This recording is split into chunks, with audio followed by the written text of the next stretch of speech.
Hello fellow coffee botherers, in this video we're going to be looking at the Breville Signature or Sunbeam Origins integrated grinder espresso machine, which I'm doing by popular demand.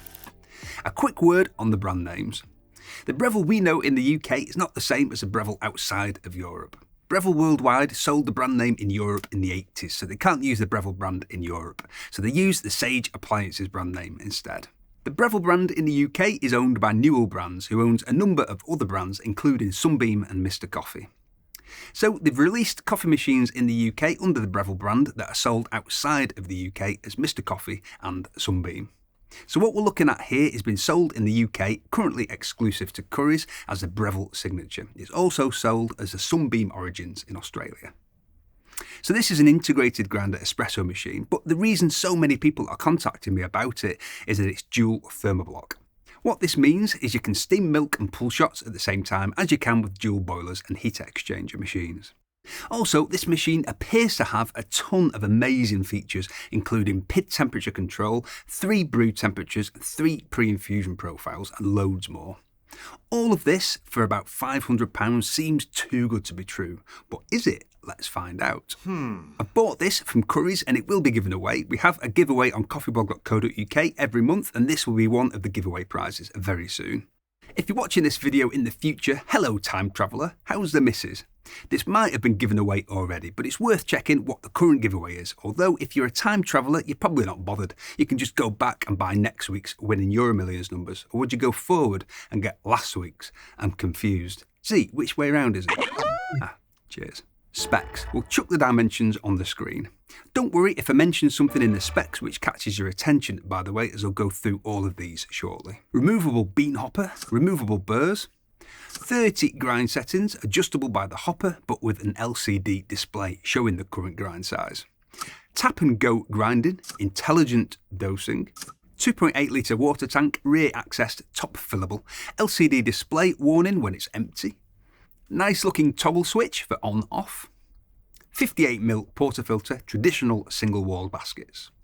Cool touch steam wand on a ball joint with a single hole steam tip. Single and double shot reprogrammable shot buttons and a manual shot button. Dedicated hot water spout, LED shot timer. Pre-infusion with 3 modes. Adjustable brew temperature from 88 to 96 degrees Celsius. Anti-static, and the aforementioned dual Thermoblocks.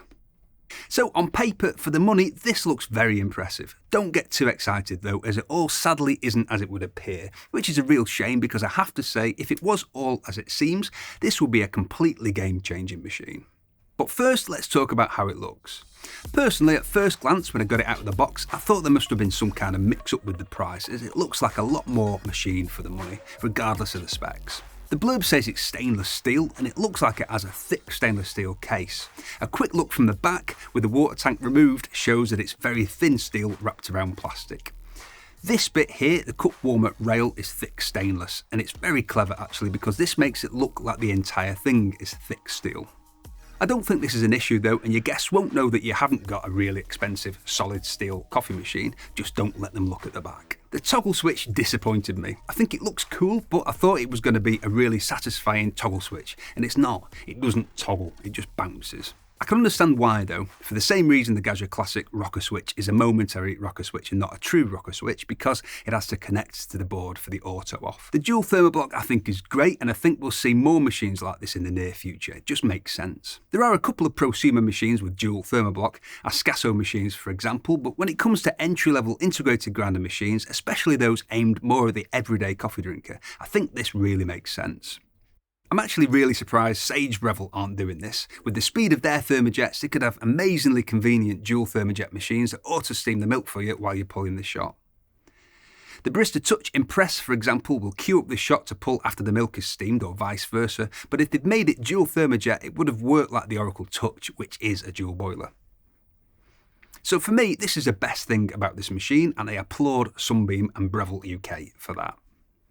And no, this isn't the only machine like this, by the way. The Beam Espresso Grind Profession does the same and looks spookily similar actually in some ways. The Smeg EGF03 is an interesting one. It has dual Thermoblocks, but from what I can tell, they've only put 1 pump in, so you can't steam at the same time. It just makes the steam ready time a bit quicker.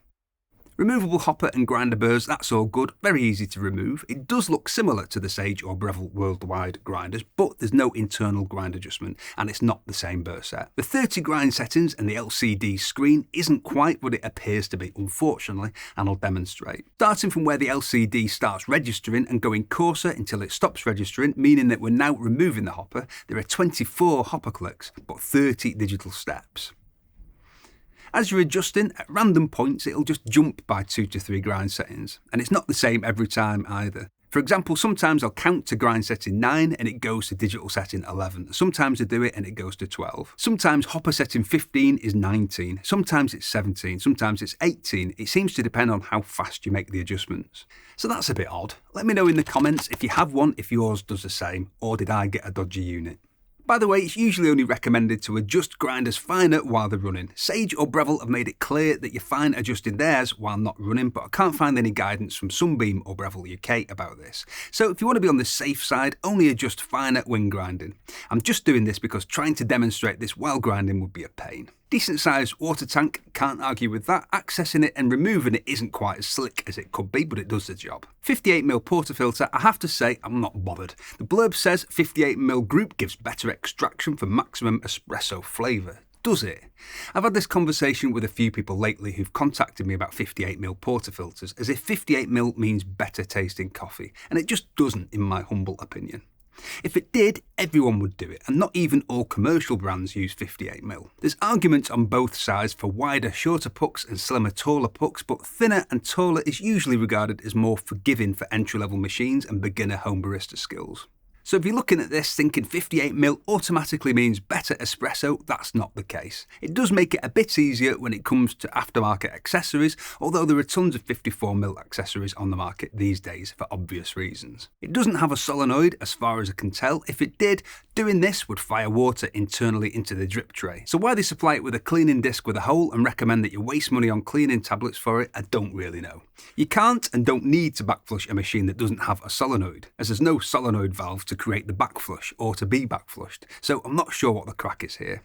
Lack of a solenoid can mean slightly wetter pucks and the potential of portafilter sneeze if you choke the machine with too fine a grind and you don't give the valve time for the pressure to dissipate, but it's not a big deal. The bigger deal with non-solenoid machines is that the water usually hits a puck with full pressure, as a spring valve is all or nothing, but similar to the Sage Bambino that also doesn't have a solenoid, the pre-infusion helps there. And this leads us to the 3 pre-infusion modes. G, gentle. A small amount of water is introduced into the coffee before the pressure ramps up. D, distinct. A single distinct flow of water is released, followed by a brief rest and then a steady flow.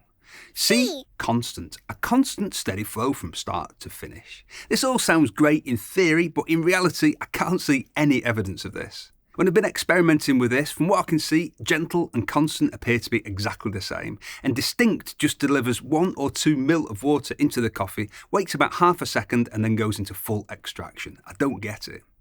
Unless I'm completely missing something, these modes just don't quite work how they're supposed to. If they did, this would be a very interesting feature. Steam wand, firstly, it's not a chuffing cool touch steam wand. I'm not sure why they're saying that. I can assure you it's not.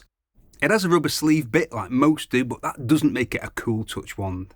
Steam ready time is pretty good, about 4 to 5 seconds. Steaming time isn't bad either, about a minute to steam 200ml of milk to 60 degrees Celsius, and it's capable of decent milk texture. The single and double shot buttons are great, and the manual button, brilliant. And they're really simple to reprogram. The hot water spout works fine. The water comes out at just under 80 degrees Celsius, which I think is very good for water flowing through a Thermoblock, but the water pressure is a bit piddly. You'll be waiting for a while for a large Americano. Again, if you have one, please let me know in the comments. Is yours the same, or have I got a wonky machine? The adjustable brew temperature on a machine at this price I also think is very good. Adjustable in 2 Celsius increments from 88 to 96. But given the other stuff they've put in the blurb, I'm not sure I can take them on their word here, unfortunately.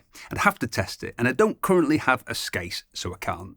I'm trying to get one, but I'm trying to get one that will do 58mm and 54mm so I can test Sage Breville machines too. The LED shot timer is great. I love a shot timer and it makes things much easier, and I have no problem with this one. It's very bright and it stays visible for plenty long enough. The tap and go grinder I think is okay, it's better than on their Barista Max Plus, no very naughty swear words from me filming this one. With the Max Plus the portafilter kept slipping out of the cradle and it was driving me nuts, and no, I'm not going to make the steering wheel joke. It's a bit of a faff to figure out how to get it in, but it's fine once you've got the knack, and I do think it'd benefit from a grinding collar. It's a bit messy otherwise, and none of the dosing funnels I have will quite fit in. It'd have to be quite a specific height, but I'm sure people will start 3D printing them. Intelligent dosing. Where? Come on Breville UK and Currys, please explain what this means in the blurb. Where is the intelligent dosing?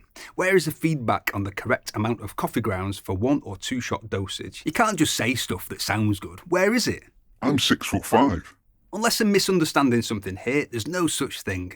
All you can do is press the portafilter once or twice for a single or a double preset dose, both which are way too big and overdose the portafilter, or press and hold to grind on demand. I can't actually see how this would be physically possible anyway. There's no way for the machine to give feedback on the dose. I can't see how there could be a dose sensor in here. The dosing is one of the worst things for me about this machine. It's supposed to be automatic. Push it once for a single shot, twice for a double shot. On paper, for normal coffee drinkers who don't want to mess about with the home barista hobby, this would be ace, but it just doesn't seem to work. I'm getting between 24 and 25 grams for a double shot, and the basket is very overdosed. Of course this changes with grind size, but the basket is way overdosed no matter what I do. Thankfully you can just push and hold the portafilter in the cradle for on-demand grinding, and I'd have to do this. There's no way this is a 25 gram basket. 19 grams I reckon is about right. Personally, I think the easiest way to get around this would be to single dose. Just weigh 19 grams, throw it in, and then press the handle twice to start, and just press it again to stop when it finishes grinding. Anti-static. Where? Why? If you're not familiar with this, grinders can struggle with static, so you can end up with coffee grounds sticking to the chute and the body of the grinder or the dosing funnel if you're single dosing, but I don't think I've ever suffered with static from an integrated grinder machine. I can't see any evidence of an ionizer in the chute. Maybe there is one, I'm not sure, but again this just looks like made up words. Ooh, it has a double sprocket Ensington Wumpelfluffler for better tasting espresso. Of course it does. So there you go. I know I've picked up on a fair few negatives here. I have to say though, I think this is Sunbeam Breville's best machine yet. I think it's massively better than the Barista Max Plus. I think it's well worth the extra £120 or so versus that model just for the dual Thermoblock, the ability to pull shots and steam milk at the same time. But I don't like it much, as you can tell. I wouldn't buy one. Am I saying you shouldn't though? No, in fact, I think a lot of people might really like this machine. It really annoys me that the blurb appears to be full of nonsense that just doesn't exist, again unless I've got a really dodgy model, but most of this really doesn't matter to most normal coffee drinkers. By normal I mean the majority of people who just want a nice homemade cappuccino, flat white or latte. They want closer to cafe quality than they can get with a bean to cup machine, so they're willing to use a portafilter machine, but they're not looking at espresso making as a new hobby. To me, this is who this machine is for. On paper, with that list of specs, it sounds like this would be a great machine for home baristas too, and I think it would be if all those things were actually there and worked as they described. If you're getting into the home barista hobby, I think you'll possibly have the same frustrations about this as I have. But as I've said, I think normal coffee drinkers will like this machine. I think if the dosing worked as they said it did, they'd love it. You could push the handle twice for a double dose, it doesn't completely overfill the basket. I think it'd be a really good machine for a lot of people. You could just walk up to the machine, put the portafilter in, press it twice, start the milk steaming in go steaming mode, which will work on this machine and most others by the way, tamp, lock the portafilter in the group, start the shot, pick up the jug and do the rest manually, pour it into the shot for an amazing start to the day, knock out the shot and skip to work. Instead, you're going to have to do a bit of faffing with the dosing to make sure you're not overdosed, and the way to do that is simply to get some brew scales and single dose. But most normal coffee drinkers don't want to do this. Most would just want to fill the hopper with beans and use it how the blurb has described. Actually, single dosing is a better idea if you keep the beans in airtight storage, as they'll go stale slower. But if you don't want to do this, the best option will probably be to figure out how much coffee you tend to get from a single press, and then experiment with how long you need to grind on demand for by pressing and holding to get the rest of the dose. About 19 grams I think is probably about right. It'll be a pain at first, but fine once you get the knack of it. If they'd have made the dosing work as they've said it does, or just given it a grinder timer as with the Sage Breville Barista Express, I think this would have been much better. Other than the dosing though, I think this machine is really good for the money with all the other features, namely being able to pull the shot and steam the milk at the same time. It does only come with a 1-year warranty, so you might want to look into Currys' extended warranty. A couple of people have asked me for a head-to-head with the Barista Express, so we'll do that very soon. Make sure you're subscribed, etc. Physicists at Cambridge University have been investigating a way to use quantum entanglement to reverse past choices, which has nothing to do with clicking the like button, but click the like button if you like the idea of being able to simply keep changing your choice of espresso machine by just tangling some quantums, whatever the heck that means. Thank you very much for watching, and if you think coffee is fierce and you enjoyed this video, we've got tons of content about how to make better coffee at home to take you from beginner to home barista. We've got reviews and how-tos on the most popular machines. If you like the sound of that, click on my face to subscribe. Tatty Bye!